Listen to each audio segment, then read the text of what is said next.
बिस्मिल्लाहिर्रहमानिर्रहीम, अस्सलाम वालेकुम। आज आपके सामने एक ऐसे नेटवर्क के बारे में बात करनी है जो अपनी शतूंगड़ियाँ लाता रहता है और क्योंकि जो है उसको बहुत सारी एक बहुत बड़ी तादाद लोगों की क्रेडिबल मानती है उस आउटलेट को, उस पब्लिकेशन को।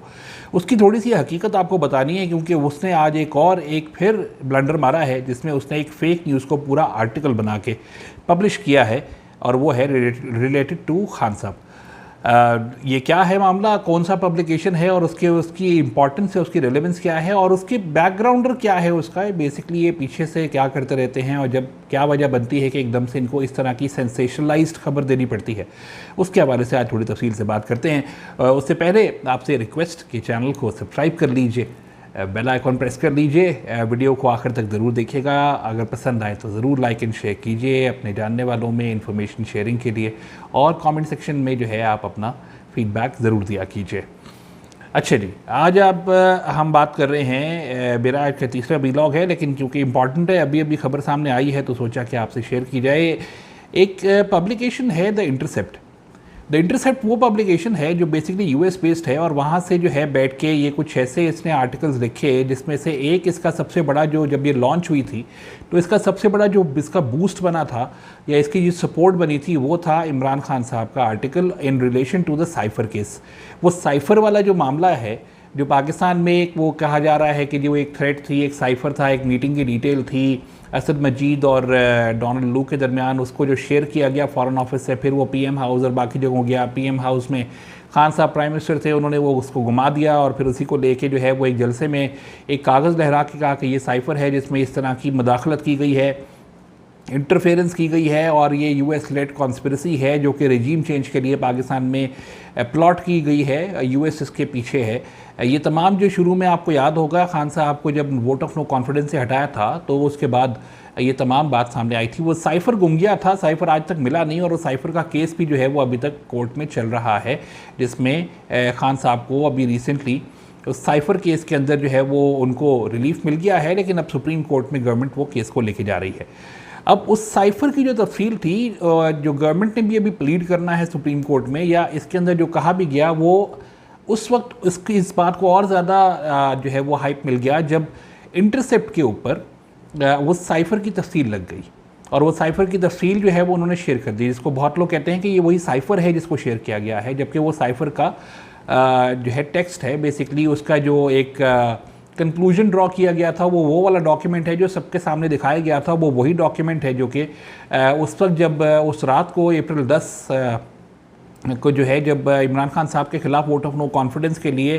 पूरा करने के लिए जो है वो पार्लियामेंट सुबह 11 बजे से बैठी हुई थी, तो रात के कोई 9 सवा 9 बजे भी जो है वो कुछ जर्नलिस्ट को भी बुला के दिखाया गया था कि देखिए जी ये है, और उनको ये बता के दिखाया गया था कि ये जो साइफ़र है ये बेसिकली एक्चुअल साइफ़र नहीं है, ये उसका ट्रांसक्रिप्ट है, क्योंकि जो है वो एक्चुअल साइफ़र जो है हम आपको नहीं दिखा सकते, वो एक सीक्रेट डॉक्यूमेंट है, लेकिन ये उसका ट्रांसक्रिप्ट है, उसके अंदर ये था। वो जो दिखाया गया था एग्जैक्टली वही चीज़ जो है वो पब्लिश कर दी एज़ इट इज़, वैसे ही उठा के वो इंटरसेप्ट में लगा दी और वो बहुत मशहूर हो गया, वो बेहतरीन तरीके से मशहूर हो गया। इंटरसेप्ट एक नया पब्लिकेशन था, उसको उससे ऐसा बूस्ट मिला कि जो है ज़बरदस्त तरीके से उसकी सपोर्ट आ गई। ओवरसीज़ पाकिस्तानीज़ जो है ख़ास तौर पे जो पीटीआई के सपोर्टर्स हैं वो उसके साथ सपोर्ट में आ गए और उन्होंने भी उसको काफ़ी हद तक जो है वो हेल्प की, इन द सेंस कि उसकी मार्केट बन गई। ये पीटीआई की बहरहाल अक्रॉस द ग्लोब एक बहुत बड़ी फॉलोइंग है, तो उसका वो सपोर्ट सामने आ गई। उस वक्त भी जो है जब मैंने उस बारे में भी बात की थी तो मैंने ये कहा था कि जी ये इंटरसेप्ट जो क्लेम कर रहा है कि ये वो साइफ़र है, ये एग्जैक्टली वो साइफ़र नहीं है, ये वो ट्रांसक्रिप्ट है। Cipher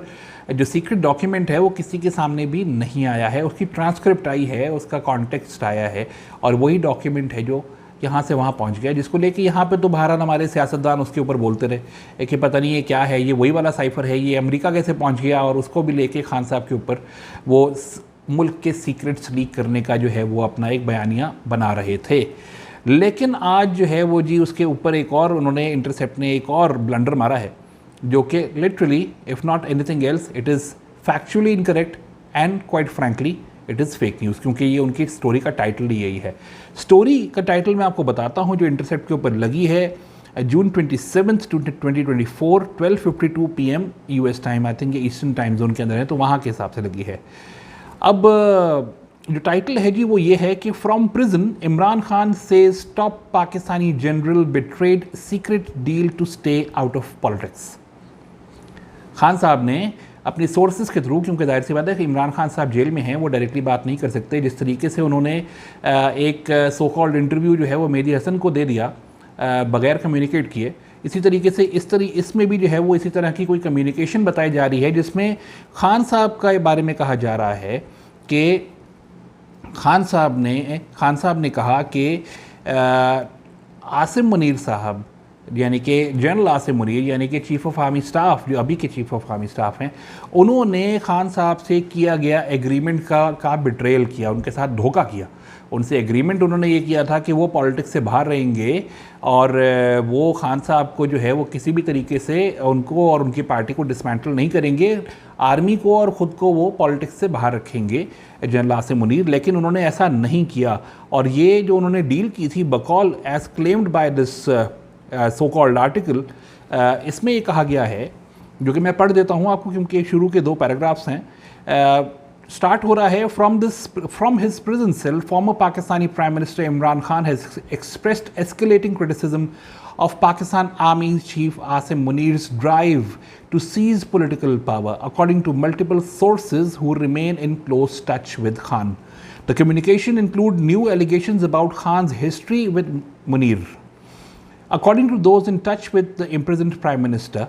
Khan is making new allegations that Munir violated an agreement to remain neutral in Pakistani politics in exchange for Khan accepting his appointment as Army Chief. इसमें basically ये claim कर रहे हैं कि जी इमरान खान साहब से एक डील की थी जनरल आसिम मुनीर ने कि जी उनको आर्मी चीफ बनने दें और खान साहब इस चीज़ को एक्सेप्ट करें, उसके बदले में आर्मी चीफ जो हैं, यानी कि जब वो आर्मी चीफ बन जाएंगे जनरल आसिम मुनीर, तो वो सियासत से दूर रहेंगे। ये एक उनकी कोई एग्रीमेंट हुआ था। अब ये बात जो है इसको मैं ये फैक्चुअली इनकरेक्ट है। पहली बात वो इसलिए क्योंकि जब इमरान खान साहब जब आर्मी चीफ की ये तैनाती हो रही थी जनरल आसिम मुनीर की, उनका नाम सबसे टॉप ऑफ द लिस्ट था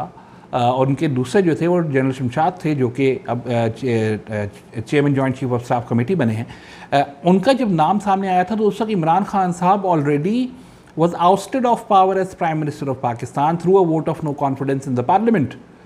वो पहले से पार्लियामेंट से वोट ऑफ नो कॉन्फिडेंस से आउस्ट होके बाहर जा चुके थे, वो उनकी हुकूमत ख़त्म हो चुकी थी। केयरटेकर शहबाज शरीफ साहब की पीडीएम की हुकूमत थी और प्रेसिडेंट जो थे वो तहरीक इंसाफ के डॉक्टर आरिफ अलवी थे।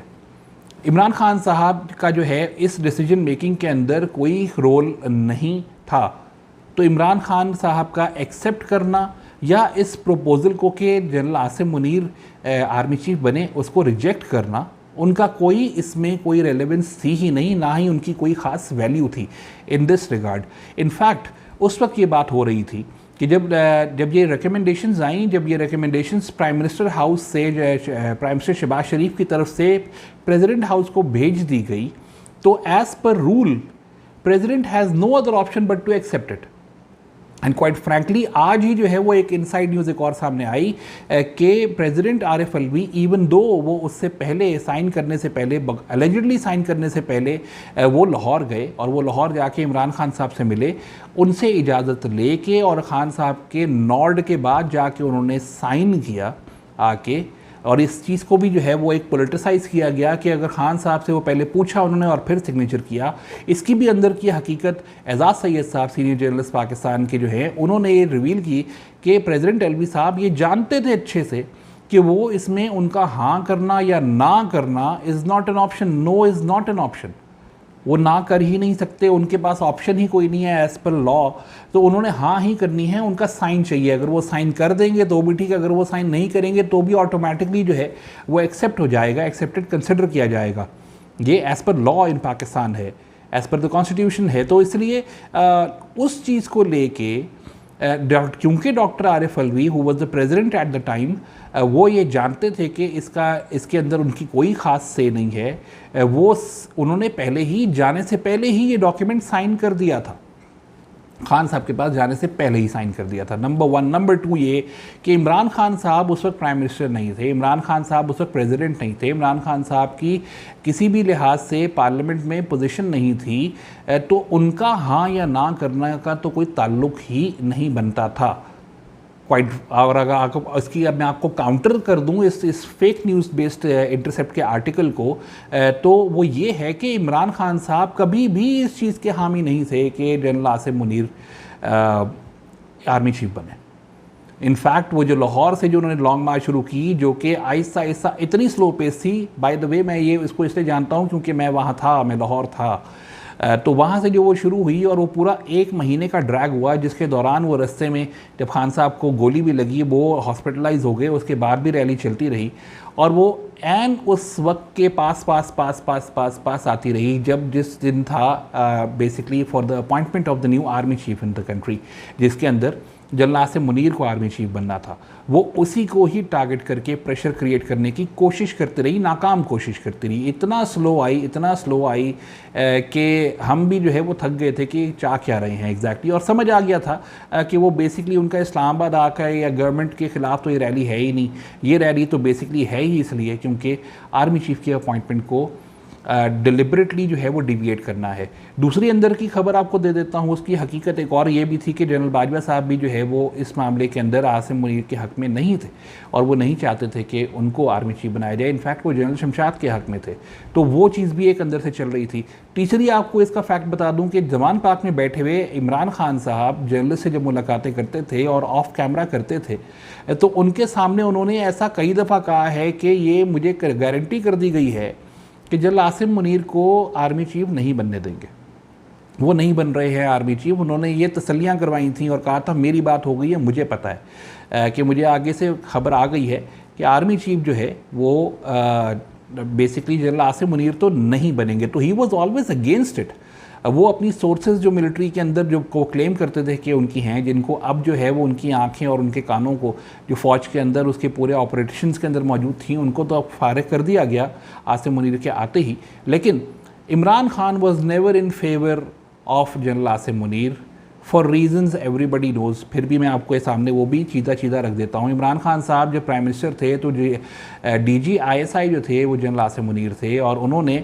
उस अपनी as following his duty and his normal path of course of responsibilities, उन्होंने 2-3 इश्यूज़ के ऊपर इमरान खान साहब के सामने वो मामला रखा। एक, पंजाब के अंदर जारी करप्शन के जो टावर बनते जा रहे थे, जो कि उनके इमरान खान प्लस और वो बुशरा बीबी के साबिका शौहर और साथ ही जो है वो फराह गोगी और फराह गोगी के शौहर जो हैं वो जिस तरीके से वहाँ पे हाल कर रहे थे, और जो लाहौर में मौजूद हैं, आप उनसे पूछिए कि डिफेंस में उनके घर के